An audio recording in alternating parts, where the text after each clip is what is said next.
Good Lord. My family understands, though, because they're from the Bronx. So they totally get that. Oh, look, there they are. No, my parents are both born and raised in the Bronx, which is a very weird experience for me, growing up as a suburban kid, because they were not like the other parents. Because I think that in their heads, they were still negotiating like these very hood scenarios, even though they were like at a parent-teacher conference. Like they both have this like street sensibility that is totally unnecessary in New Jersey. But my mom, I think that when my mom raised me, she skipped reading what to expect when you're expecting and read The Art of War instead. There's a lot of strategy. I like popped out when we started sparring like right away. Like you see, I've seen kids when they're in the store, and like kids know that they have the leverage. Like you see parents, moms going, I'm gonna count to 3, and then I am gonna leave here with or without you. And the kid's like, no, you're not. I'm your pride and joy, so you'll be back. I tried to pull that shit one time in a Caldors in 1995, and my mother left. Because I don't think my mom has ever bluffed in her entire life. I think that anytime I went toe-to-toe to her, she's like, yeah, all right.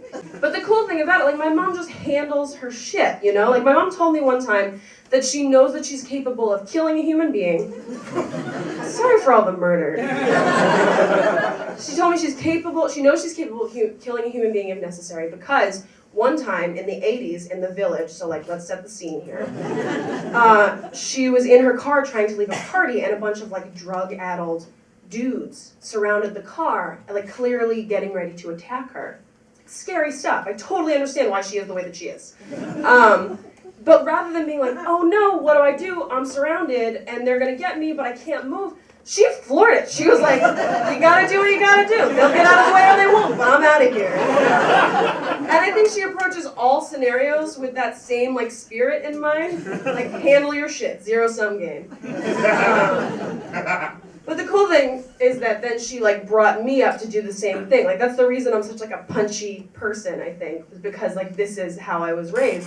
Like my mom never grounded me. To be grounded would have been a luxury. But I remember being small, and when my mom would get angry at me, she would yell at me, and then she would go, I need you to get out of my sight, so help me God. I was like, we live in a 1-bedroom apartment. There is no place to go that you cannot see me. Not her problem, my problem. What am I gonna do? I'll hide underneath the lazy boy for an hour and then I'll get on. I don't want to find out what's gonna happen if she sees me. Lord. But it's great now because now that I'm older and I moved back to the Bronx, my mom gives sick advice. Any problem that I have, my mom totally knows how to handle it. Like last semester, I signed a lease for an apartment with a landlord who I found out after legally binding myself to this situation is the major coke provider for this neighborhood.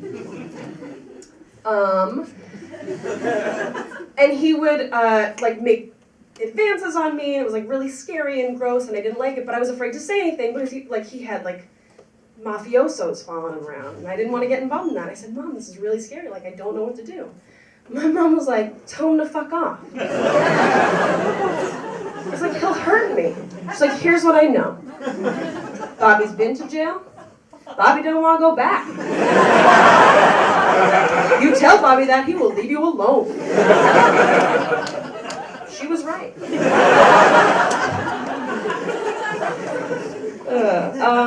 No, my parents are really cool, and I really like them a lot. But the thing is, I can't talk to them about race. I mean, nobody can talk to their parents about race, generally speaking. But it's even worse because my parents grew up in like a kind of a tough situation and had to overcome a lot. So they think that they know what it's like to be black, and they don't. Like it's gotten to the point where my mom thinks that I'm racist against white people.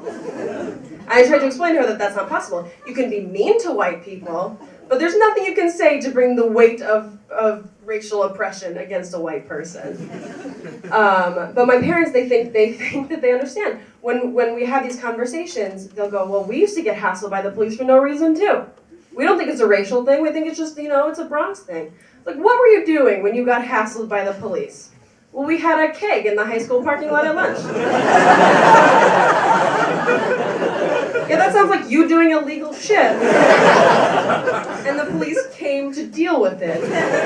You're not exactly the Michael Brown of the Bronx, you guys.